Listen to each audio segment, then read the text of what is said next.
നമസ്കാരം. പതിരും കതിരും.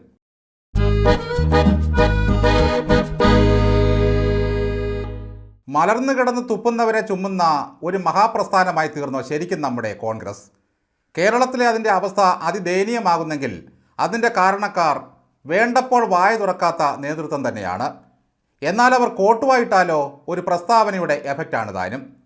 ഒരു കാര്യത്തിലും വ്യക്തതയോ ഏകാഭിപ്രായമോ ഇല്ലാത്ത മൂന്നും കൂടിയ കവല പോലെ ഒരു KPCC പ്രസിഡന്റ്, പിന്നെ ഒരു UDF കൺവീനർ, ഒരു പ്രതിപക്ഷ നേതാവ്. മലർന്നു കിടന്ന് തുപ്പി പാർട്ടിയെ നാറ്റിക്കുന്ന അവതാരങ്ങളെ അവർ കാണുന്നില്ലേ? കഴിഞ്ഞ ദിവസം ഒരു സ്ത്രീ രാഹുൽ മാങ്കൂട്ടത്തിനെതിരെ വാർത്താസമ്മേളനം നടത്തി. കോൺഗ്രസിൻ്റെ പോഷക സംഘടനയായ സംസ്കാര സാഹിത്യയിലെ ഒരു പദവി വഹിക്കുന്ന വ്യക്തിയാണ്. എന്തൊരു സംസ്കാരമാണെന്നോ അവിടെ പൂത്ത് തളിർക്കുന്നത്. പാർട്ടി പുറത്താക്കിയ ഒരുത്തനെ കോഴിയെന്നും കാമദേവനെന്നും അവനെന്നും ഇവനെന്നുമൊക്കെ സഭ്യമല്ലാത്ത ഭാഷയിൽ ആ സ്ത്രീ സംബോധന ചെയ്യുന്നു. പോകട്ടെ, സാരമില്ല. നിരവധി പെണ്ണുകേസിൽ പ്രതിയായ ഒരുത്തനെയാണല്ലോ അങ്ങനെ അപമാനിച്ചത് എന്ന് നമുക്ക് സമാധാനിക്കാം. പക്ഷേ കളിച്ച് ബാപ്പാൻ്റെ താടിക്കിട്ട് തട്ടുന്ന പരിപാടി അവർ കാണിച്ചിട്ടും കോൺഗ്രസിൻ്റെ നേതൃത്വം അറിഞ്ഞ ഭാവം കാണിക്കുന്നില്ല. ആ സ്ത്രീ പറഞ്ഞത് മഹിളാ കോൺഗ്രസിലെയും KSUവിലെയും സ്ത്രീകളുടെ ഫോണും രാഹുലിൻ്റെ ഫോണും പിടിച്ചു പരിശോധിച്ചാൽ അതിൽ കാണാമത്രേ അവനയച്ച അശ്ലീല മെസ്സേജുകൾ. അപ്പോൾ കോൺഗ്രസിലുള്ള സ്ത്രീകളൊക്കെ രാഹുലിൻ്റെ ശൃംഗാരത്തിന് വേണ്ടി കാത്തിരിക്കുന്നവരും മെസ്സേജുകൾക്ക് കാതോർത്തിരിക്കുന്നവരുമാണോ? സ്വന്തം കഥകൾ തട്ടിവിടുന്ന കൂട്ടത്തിൽ ഇവരെന്തിനാണ് മഹിളാ കോൺഗ്രസ്സുകാരെയും KSUവിലെ പെൺകുട്ടികളെയും ഇങ്ങനെ അധിക്ഷേപിക്കുന്നത്? ഇതിനൊന്നും പ്രതികരിക്കാൻ ആരുമില്ല ഇവിടെ. KPCCയും യൂത്ത് കോൺഗ്രസും മഹിളാ കോൺഗ്രസും മിണ്ടുന്നില്ല.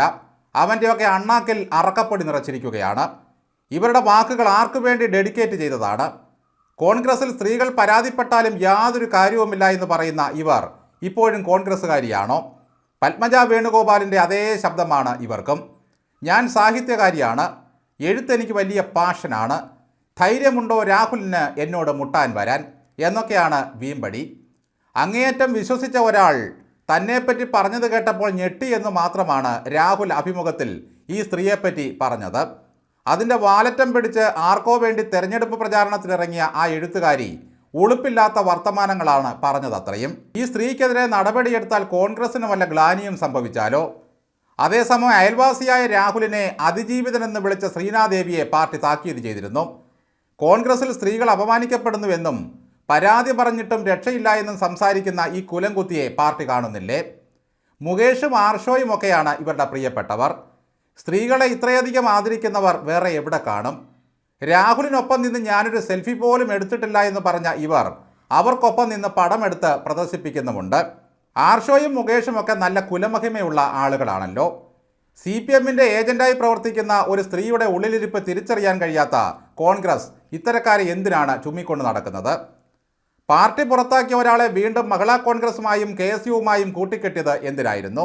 എൻ്റെ കയ്യിൽ എല്ലാ ചാറ്റുമുണ്ടെന്ന് പറഞ്ഞ് ഫോൺ പൊക്കി കാണിച്ചതല്ലാതെ അതൊന്ന് പുറത്തു വിടാനുള്ള ധൈര്യം ഇവർക്കുണ്ടോ? പക്ഷേ രാഹുലിനെ ഒന്ന് മുന്നിൽ കിട്ടണം. നക്ഷത്രക്കാൽ എണ്ണിക്കും ഈ മഹതി. ചാനലുകളിൽ വന്നിരുന്ന് അവൻ്റെ വായിലായി എഴുന്നേറ്റോടിയ യുവ വിപ്ലവകാരികളുടെ കഥകളൊക്കെ നമുക്കറിയാം. പിന്നല്ലേ ഇവർ? രാഹുലിൻ്റെ വെല്ലുവിളി ഏറ്റെടുക്കാൻ ധൈര്യമുണ്ടെങ്കിൽ ആ മഹത്തായ എഴുത്തുകാരി പറയണം, എൻ്റെ എല്ലാ ചാറ്റും പുറത്തു വിട്ടോട്ടെ, എനിക്ക് അഴിഞ്ഞു പറഞ്ഞ് വീഴാൻ ഒന്നുമില്ല എന്ന്. വാർത്താ സമ്മേളനത്തിനൊടുവിൽ മൈക്കുകൾ ഓഫായി എന്ന് കരുതി ഇവർ തട്ടിവിട്ടത് അതിലും വലിയ മാനക്കേടായി. നിങ്ങൾ എന്തുമാത്രം എന്നെ കൊണ്ട് പറയിച്ചു, ഞാൻ എത്രമാത്രം പറഞ്ഞു, ക്ഷീണിച്ചു പോയി, നല്ലോണം കലക്കി ഒരു ഗ്ലാസ് കൂടി എടുക്കട്ടെ സാഹിത്യകാരി. അടുത്ത തെരഞ്ഞെടുപ്പ് വരെ ക്ഷീണം ഉണ്ടാകരുത്. ഇങ്ങനെ വൈബായി നിൽക്കേണ്ടതാണ്. കോൺഗ്രസിൻ്റെ സംസ്കാര സാഹിത്യത്തിൽ അല്ലെങ്കിൽ തന്നെ സംസ്കാരം തുളുമ്പുകയാണല്ലോ. ഇവരെ അതിൽ നിന്നും പുറത്താക്കിയാൽ ഉള്ളതുപോലും വാടിക്കരിഞ്ഞു പോകും. സാഹിതിയിലിരിക്കുമ്പോഴും സഖാക്കളോട് കൂട്ടുകൂടി സെൽഫി എടുത്ത് ആനന്ദിക്കുന്ന ഈ ചേച്ചി കോൺഗ്രസിന് ഒരു മുതൽക്കൂട്ട് തന്നെയാണ്. ഒരു കാരണവശാലും ഇവരെ പുറത്താക്കരുത്. പുറത്തു കളഞ്ഞാൽ കോൺഗ്രസ് സ്ത്രീവിരുദ്ധമാണെന്ന് കമ്മികൾ പറയും. അതിനുള്ള അവസരം നമ്മൾ കൊടുക്കരുത്. ഇരകൾക്കെതിരെ ഒരു വാക്കുപോലും കോൺഗ്രസ്സുകാർ പറയരുതെന്നാണ് സതീശൻ്റെ കൽപ്പന. പാർട്ടി നാറിയാൽ അത് കാലത്തിൻ്റെ നിയോഗമായി മാത്രം കണ്ടാൽ മതി.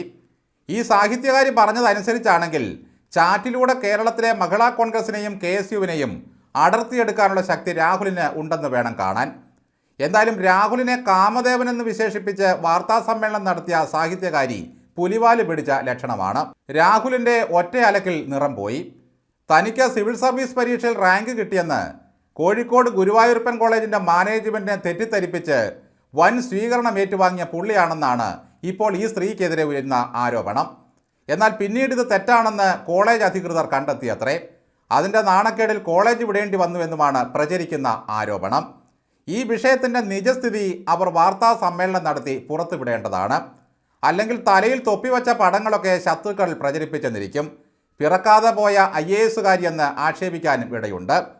അഥവാ ഈ പുറത്തു വരുന്ന FB പോസ്റ്റുകൾ സത്യമാണെങ്കിൽ രാഹുലിനേക്കാളും വലിയ വ്യാജമാണ് താനെന്ന് സമ്മതിക്കേണ്ടി വരും. അതിനാൽ എത്രയും പെട്ടെന്ന് തന്നെ പ്രചരിക്കുന്ന FB പോസ്റ്റുകളുടെ നിജസ്ഥിതി നിങ്ങൾ തന്നെ നേരിട്ട് വന്ന് പറയണം.